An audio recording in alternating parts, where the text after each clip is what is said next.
Hello friends, welcome to my video session on heredity and evolution part 2. In this video we are going to cover protein synthesis. Let's get started. अच्छा friends, तो protein synthesis क्यों होना चाहिए हमारे body में, पहले वो देख लेते हैं। तो एक्चुअली जो प्रोटीन्स होते हैं वो हमारे बॉडी का या फिर हमारे सेल बॉडी का क्या बनाते हैं, स्ट्रक्चर बनाते हैं और उसको स्ट्रेंथ देते हैं। ठीक है, तो यहाँ पर मैंने प्रिस्क्राइब किया है proteins are responsible for structure and strength of our cell body. इसीलिए जब भी आपने देखा होगा अगर किसी को बॉडी बिल्डिंग करनी होती है तो वो क्या पीता है, प्रोटीन शेक पीता है या फिर प्रोटीशियस फूड खाता है। ठीक है, तो वो हमारे बॉडी का स्ट्रक्चर और स्ट्रेंथ के लिए बहुत ज़्यादा इंपॉर्टेंट होता है। ठीक है, व्हाट डज सिंथेसिस मीन। अच्छा, अभी प्रोटीन का मतलब तो समझ में आ गया हम लोगों को, पर सिंथेसिस क्या होता है। प्रोटीन सिंथेसिस है ना, तो सिंथेसिस क्या होता है। अच्छा, तो सिंथेसिस क्या होता है, the production of chemical compounds bye reaction from simpler material. तो सिंपलर मटेरियल से क्या बनना, कॉम्प्लेक्स मटेरियल बनने को क्या बोलते हैं हम लोग, सिंथेसिस। क्या बोलते हैं हम लोग, सिंथेसिस। तो यहाँ पर अगर हम लोग ऐसा लिखेंगे, द प्रोडक्शन ऑफ केमिकल या फिर protein compounds bye reaction from simpler material, तो हम लोग उसको क्या बोलेंगे, प्रोटीन सिंथेसिस। तो अब मुझे होप है कि आप लोगों को भी समझ में आ गया होगा कि एक्चुअली प्रोटीन सिंथेसिस क्या होता है। प्रोटीन का सिंथेसिस होना मतलब प्रोटीन का रिएक्शन से सिंपलर मटेरियल से प्रोडक्शन होना, उसको क्या बोलेंगे हम लोग, प्रोटीन सिंथेसिस। एक बार मैं वापस से रिपीट कर रहा हूँ, the production of protein by reaction from simpler material is termed as protein synthesis. तो यहाँ पर मैंने आपको पूरा सिंप्लीफाई किया है। ठीक है फ्रेंड्स। अच्छा, अब ये प्रोटीन सिंथेसिस होगा कैसे, उसके बारे में देखेंगे। ठीक है, अब प्रोटीन सिंथेसिस कैसे होगा। अब हमारे बॉडी में बहुत सारे टाइप के प्रोटीन्स होते हैं। जैसे मसल्स के लिए अलग प्रोटीन होगा, आईलिड्स के लिए अलग प्रोटीन होगा, आईज के मसल्स के लिए अलग प्रोटीन्स होगा। आईज में भी मसल्स होते हैं, इनवॉलेंटरी मसल्स होते हैं वो, ठीक है, उनके लिए भी अलग प्रोटीन होगा। या फिर अलग अलग जो हमारा बॉडी है, जहाँ अलग अलग स्ट्रक्चर है हमारे बॉडी का, जैसे हेयर्स है, उसके लिए अलग अलग प्रोटीन्स चाहिए। तो वो प्रोटीन कितना आना चाहिए, कौन से ह्यूमन में या फिर कौन से एनिमल में वो कितना होना चाहिए, तो उसका जितना भी इंफॉर्मेशन होता है वो कहाँ पर स्टोर होता है, डीएनए में। तो so how much protein should be produce, this type of information is stored in DNA. यहाँ पर मैंने टर्म किया हुआ है। ओके, आगे बढ़ते हैं। तो अब जो ये इन्फॉर्मेशन होता है वो किस में होता है फ्रेंड्स, डीएनए में होता है। डीएनए कहाँ पर होता है, हमारे सेल बॉडी के न्यूक्लियस में होता है। कहाँ पर होता है फ्रेंड्स, डीएनए सेल बॉडी के न्यूक्लियस में। अब ये जो भी मैसेज है डीएनए के पास कि हाँ कितना प्रोटीन कौन सा प्रोड्यूस होना है, ठीक है, ये पूरे साइटोप्लाज्म में या फिर पूरे सेल बॉडी में जाने के लिए, या फिर सेल बॉडी में जो भी हम लोग को अगर उसको सिंथेसिस करना है तो वो कितना होना चाहिए, तो उसका मैसेज डीएनए में स्टोर है। उसको बाहर लाने का जो भी प्रोसेस होता है वो उसमें कौन हेल्प करता है हम लोगों को, आरएनए, जिसका हम लोग ने लास्ट ईयर में स्ट्रक्चर देखा हुआ है, स्ट्रक्चर कैसा होता है आरएनए। ठीक है, तो उसमें कौन हेल्प करता है, आरएनए। तो न्यूक्लियस से क्या, न्यूक्लियस में क्या होता है, पहले आरएनए फॉर्म होता है। कौन सा आरएनए फॉर्म होगा न्यूक्लियस के अंदर, एमआरएनए फॉर्म होता है। कौन सा आरएनए फॉर्म होगा, एमआरएनए। फिर एमआरएनए क्या होगा, न्यूक्लियस से बाहर आएगा और वो किससे जॉइंट होगा, टीआरएनए से जाके कनेक्ट होगा, जिससे क्या बनेगा, सिंपलर प्रोटीन वहाँ पर बनते जाएंगे। ठीक है, उसके बाद राइबोसोमल आरएनए क्या करेगा, उसको पूरे बॉडी में रिवॉल्व करेगा या फिर पूरे बॉडी में फैलाएगा। ठीक है, तो हम लोग यहाँ पर एमआरएनए और टीआरएनए की बात करेंगे। ठीक है, अभी प्रोटीन सिंथेसिस की तरफ फोकस करते हैं। The proteins are synthesized by DNA through the RNA, this process is called as central dogma. ठीक है, तो प्रोटीन सिंथेसिस का जितना भी स्टेप होता है, डीएनए थ्रू द आरएनए, पहले डीएनए फॉर्म हुआ, फिर डीएनए से जो भी मैसेज था आरएनए के पास गया, फिर प्रोटीन का सिंथेसिस हुआ। ये जितना भी प्रोसेस है उसको क्या बोलते हैं हम लोग, सेंट्रल डॉग्मा। ठीक है, तो सेंट्रल डॉग्मा कितने स्टेजेस में होता है, ये 2 स्टेजेस में होता है। This occurs in 2 stages. ठीक है, the very first stage is transcription. तो इसका पहला स्टेज क्या है फ्रेंड्स, पहला स्टेज है इसका ट्रांसक्रिप्शन, जिसको मैंने यहाँ पर फोटोज़ के इस्तेमाल से आपको दिखाने की कोशिश की है। यहाँ पर मैंने एनिमेशन बनाया छोटा सा। तो यहाँ पर क्या होता है, देखिए एक डीएनए है, डीएनए में जब आरएनए पॉलीमरेज जाके अटैच होता है, ठीक है, आरएनए पॉलीमरेज जब डीएनए के ऊपर रिएक्ट करता है तो वो क्या हो जाता है, धीरे धीरे थोड़ा सा अनफोल्ड हो जाता है। तो आप लोगों को मैंने जैसा कि बताया होगा कि आरएनए डीएनए जो होता है वो डबल हेलिकल में होता है। कैसा होता है, डबल हेलिकल में एक दूसरे के ऊपर वो क्या होते हैं, लिपटे होते हैं। ठीक है, तो उनको अनफोल्ड होना ज़रूरी है अगर हम लोग को आरएनए बनाना है। तो अनफोल्ड करने के लिए वहाँ पर कौन जाता है, आरएनए पॉलीमरेज जाता है। ठीक है, आरएनए पॉलीमरेज जाने से क्या हो जाता है, वो अनफोल्ड हो जाता है। अनफोल्ड होने के बाद वहाँ पर क्या होता है, ऑटोमेटिकली एक आरएनए की चेन बनने लगती है। क्या बनने लगती है, चेन बनने लगती है। फिर ये आरएनए की चेन उससे अलग हो जाती है। ठीक है फ्रेंड्स, अलग होने के बाद उसमें क्या होता है, एडिटिंग होता है। क्या होता है फ्रेंड्स, एडिटिंग होता है। ठीक है, एडिटिंग से जो हम लोग को आरएनए मिलता है, एडिटिंग के बाद उसको क्या बोलते हैं हम लोग, एमआरएनए बोलते हैं। तो इस पूरे प्रोसेस में एमआरएनए फॉर्म होता है। पूरा ये जो प्रोसेस है उसमें क्या फॉर्म होता है, एमआरएनए फॉर्म होता है। ठीक है फ्रेंड्स, आगे बढ़ेंगे हम लोग। यहाँ पर मैंने ट्रांसक्रिप्शन को बहुत ही अच्छे से पिक्चर्स में रिप्रेजेंट किया है। ठीक है फ्रेंड्स, तो यहाँ पर देखिए जो डीएनए है वहाँ पर कौन आके जॉइंट हुआ, आरएनए पॉलीमरेज।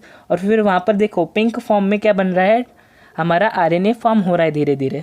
तो आप लोग यहाँ पर देखोगे कि यहाँ पर जो थाइमाइन होता है, ठीक है, थाइमाइन के बदले जो हमारा आरएनए चेन है उसके अंदर क्या आ गया है, यूरेसिल आ गया है। जब भी आप लोगों ने देखा होगा जो डीएनए का डबल हेलिकल स्ट्रक्चर होता है, किसका, डीएनए का डबल हेलिकल स्ट्रक्चर होता है, उसमें जो नाइट्रोजनस बेसिस होते हैं, एडिनाइन, गुआनाइन, साइटोसिन और थाइमाइन, वो एक एक ही होता है हर न्यूक्लियोटाइड में। और जो दूसरा न्यूक्लियोटाइड होता है उसके पास उसका कॉम्प्लीमेंट होता है। क्या होता है फ्रेंड्स, उसका कॉम्प्लीमेंट।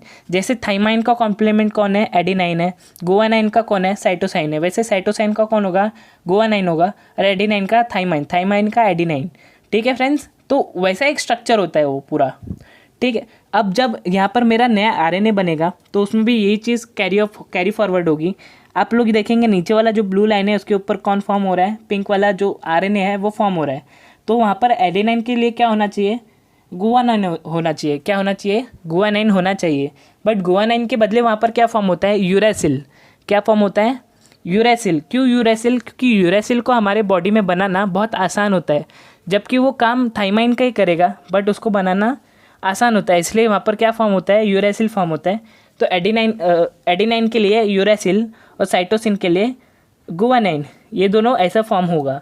ठीक है, गुआनाइन के लिए साइटोसाइन, साइटोसाइन के लिए गुआनाइन।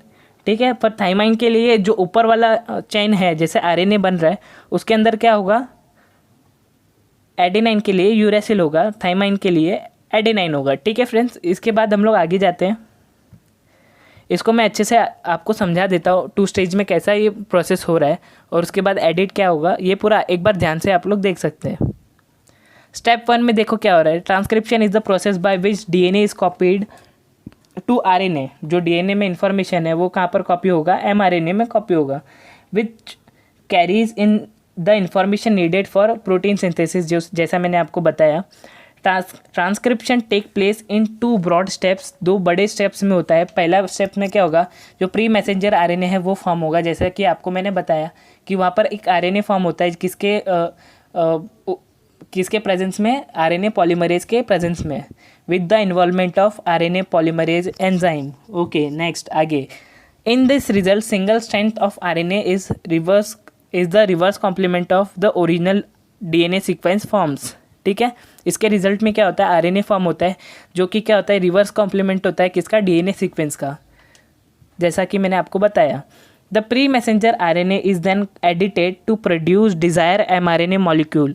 अब क्या होगा, ये जब बन जाएगा आरएनए का एक चेन बन जाएगा, उसके बाद उसका एडिटिंग होगा, उसके बाद क्या फॉर्म होगा, उसके बाद फॉर्म होगा हमारा एमआरएनए। ठीक है, तो ये जो एडिटिंग का स्टेप होता है उसको क्या बोलते हैं हम लोग, आरएनए स्प्लाइसिंग। क्या बोलते हैं, आरएनए स्प्लाइसिंग। ठीक है, आगे बढ़ते हैं हम लोग ट्रांसलेशन में। अब नेक्स्ट स्टेप क्या आ गया, ट्रांसलेशन। पहला स्टेप क्या है, ट्रांसक्रिप्शन। आप कंफ्यूज मत हो जाना, पहला स्टेप क्या है, ट्रांसक्रिप्शन। नेक्स्ट स्टेप क्या होगा, ट्रांसलेशन। तो translation is the second stage of protein synthesis. ये क्या है, सेकेंड स्टेज है।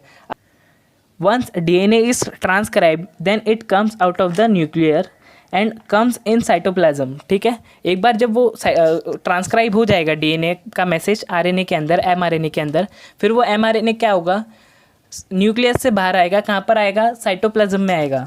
ठीक है फ्रेंड्स, फिर इसके बाद क्या होगा, अब यहाँ पर क्या किसकी ज़रूरत है, अगर ये बाहर भी आ जाता है, एमआरएनए जो है वो बाहर भी आ जाता है, तो अब इसका क्या होना चाहिए, ट्रांसलेशन होना चाहिए। क्या होना चाहिए, ट्रांसलेशन। अभी भी उसमें जो मैसेज है वो कोडेड फॉर्म में है, हमारा प्रोटीन वहाँ पर सिंथेसाइज नहीं हुआ है। अब हम लोग को क्या करना पड़ेगा, इसको ट्रांसलेट करके क्या प्रोड्यूस करना पड़ेगा, अमीनो एसिड। तो इस ट्रांसलेशन में क्या काम आएगा, टी फॉर ट्रांसलेशन, तो यहाँ पर का क्या काम आएगा, T for T R N A, transfer R N A, इसके लिए काम में आएगा। ठीक है। In this translation M R N A along with the transfer R N A, किसके साथ, ट्रांसफ़र आर एन ए के साथ एंड राइबोसोम के साथ वर्क करेगा, जिससे क्या प्रोड्यूस होगा, प्रोटीन प्रोड्यूस होगा। क्या प्रोड्यूस होगा, प्रोटीन। तो पहले मैं आपको बता देता हूँ कोडोन क्या होता है। एक्चुअली देखो अभी कोडोन का जो कॉन्सेप्ट है वो मुझे बताना बहुत ज़रूरी है, इसलिए मैं आपको बता रहा हूँ। तो कोडोन एक्चुअली क्या होता है, अभी जो हमारा आरएनए बन चुका है एमआरएनए, ठीक है, वो सिंगल स्ट्रैंड का स्ट्रक्चर होता है और उसके ऊपर बहुत सारे क्या होते हैं, जो नाइट्रोजनस बेसिस होते हैं वो उसके ऊपर लगे होते हैं। कौन कौन से हैं, एडेनाइन, गुवानाइन, साइटोसिन और यूरेसिल। पहले यहाँ पर क्या था, थाइमाइन था, अब क्या आ गया, यूरेसिल आ गया। डीएनए के अंदर क्या है, थाइमाइन है, इसके अंदर क्या आ गया, यूरेसिल आ गया। अब यहाँ पर क्या होता है, यहाँ पर बहुत सारे वो जो नाइट्रोजनस बेस होते हैं वो बाहर निकले होते हैं, उनको न्यूक्लियोटाइड भी बोलते हैं। ठीक है। तो इन 3 न्यूक्लियोटाइड के जो ग्रुप होता है उसको क्या बोलते हैं हम लोग, ट्रिपलेट कोडोन। ऐसे 3 का बहुत सारा ग्रुप होता है, तो उन पूरे ग्रुप को क्या बोलते हैं, ट्रिपलेट कोडोन। तो इन लोगों का जो सीक्वेंस होता है ट्रिपलेट कोडोन का, वो पूरा 20 टाइप्स का होता है। कितने टाइप्स का होता है, 20 टाइप्स का। ये ट्रिपलेट कोडोन का टाइप्स होते हैं, 20 टाइप्स के होते हैं। ठीक है। कोडोन के ऊपर टीआरएनए को अटैच करना है या फिर हमारे आरएनए के ऊपर टीआरएनए को अटैच करना है, तो उसके लिए हम लोगों के पास क्या होना चाहिए, एंटीकोडोन, जो कि क्या होता है, टीआरएनए का लैग होता है। जैसे कि हम लोग यहाँ पर देख सकते हैं, यहाँ पर मैंने एंटीकोडोन भी दिखाया हुआ है टीआरएनए के साथ। तो टीआरएनए में भी उसका क्या होता है, कॉम्प्लीमेंट होता है। जैसे कि यहाँ पर एडेनाइन है तो उसके लिए यूरेसिल के लिए एडेनाइन, गुआनाइन के लिए साइटोसाइन, ऐसा हम लोग ने दिखाया हुआ है यहाँ पर। तो कोडोन के लिए क्या ज़रूरी है, एंटीकोडोन, वो किस में होता है, टीआरएनए में। अब ये जो मैंने बताया आपको कि टीआरएनए है वो इसके ऊपर अटैच होने वाला है, पर उसके अटैच होने के लिए एक और चीज़ की ज़रूरत होती है, वो क्या होता है, राइबोसोम्स। क्या होता है, राइबोसोम। जिस एरिया में राइबोसोम जाएगा उसी एरिया में क्या होगा, ट्रांसलेशन अकर होगा, वहाँ पर ट्रांसलेशन होगा। ठीक है फ्रेंड्स, आगे वाले स्टेप में मैं पूरा ट्रांसलेशन आपको डिटेल में बताता हूँ। ठीक है। तो पहला स्टेप क्या है, पहला तो वहाँ पर जो एमआरएनए फॉर्म हुआ है न्यूक्लियस के अंदर वो साइटोप्लाज्म में आएगा। The mRNA formed in nucleus come in cytoplasm. ठीक है। It brings the coded message from DNA. The message contains the codes of amino acids. ठीक है, उसके ऊपर कोड होते हैं अमीनो एसिड के, जैसा मैंने आपको बताया। The code for each amino acid consist of 3 nucleotide. क्या होता है वो, 3 न्यूक्लियोटाइड का ग्रुप होता है, उसको क्या बोलते हैं, ट्रिपलेट कोडोन। क्या बोलते हैं, triplet codon. Now this will get bounded with ribosome. किसके साथ बाउंड होगा, राइबोसोम के साथ बाउंड होगा ये एमआरएनए। और आफ्टर बाउंडिंग विथ राइबोसोम्स, ये किसके साथ कनेक्ट होगा, टीआरएनए के एंटीकोडोन के साथ, जिससे क्या प्रोड्यूस होगा, अमीनो एसिड, जो कि हमारा क्या होता है, बेसिक प्रोटीन होता है। क्या होता है, बेसिक प्रोटीन होता है। Anticodon means that opposite of that codon nucleotide. ठीक है, वो कोडोन न्यूक्लियोटाइड का क्या होता है, एग्जैक्टली अपोजिट होता है या फिर कॉम्प्लीमेंट होता है। ठीक है फ्रेंड्स, अब यहाँ पर मैंने आपको पिक्चर के हेल्प से यहाँ पर समझाने की कोशिश की है, तो मैं अपना पेन ले लेता हूँ। ठीक है। तो ये जो पार्ट है इसको क्या बोलते हैं हम लोग, टीआरएनए। आप लोग देख रहे हो इस साइड से एक टीआरएनए आ रहा है, वहाँ पर अटैच हो रहा है। ठीक है। और क्या छोड़ के जा रहा है, ये ऊपर का पार्ट जो है वो छोड़ के जा रहा है। ठीक है। यहाँ पर ये ग्रीन वाला इसने जो यहाँ पर निकल गया है, जिसको मैंने मार्क किया हुआ है, वो छोड़ के गया है। और वो पॉलीपेप्टाइड बॉन्ड के साथ क्या हो रहा है, दूसरे वाले के साथ जॉइंट हो रहा है। ये जो भी ऊपर का पार्ट है, ये जो भी जॉइंट हो रहा है, उसको क्या बोलते हैं हम लोग, अमीनो एसिड। ठीक है। वैसे ही ये वाला अमीनो एसिड भी क्या होगा, इसके साथ कनेक्ट हो जाएगा। ठीक है। और फिर ये भी जब यहाँ पर आके लगेगा, ठीक है, तो वो भी उसके साथ क्या हो जाएगा, कनेक्ट हो जाएगा पॉलीपेप्टाइड बॉन्ड से। इससे क्या बनेगा, एक स्ट्रक्चर बनेगा, जिसको हम लोग क्या बोलते हैं, हमारा प्रोटीन बोलते हैं। ठीक है। यहाँ पर हमारा प्रोटीन सिंथेसिस कंप्लीट होता है। ठीक है फ्रेंड्स, यहाँ पर हम लोग का प्रोटीन सिंथेसिस कंप्लीट होता है। ठीक है। अब इसके अंदर ही एक मिसलिनियस स्टेज होता है। यहाँ पर जो राइबोसोम है वो धीरे धीरे क्या होता है, आगे की तरफ मूव करता है।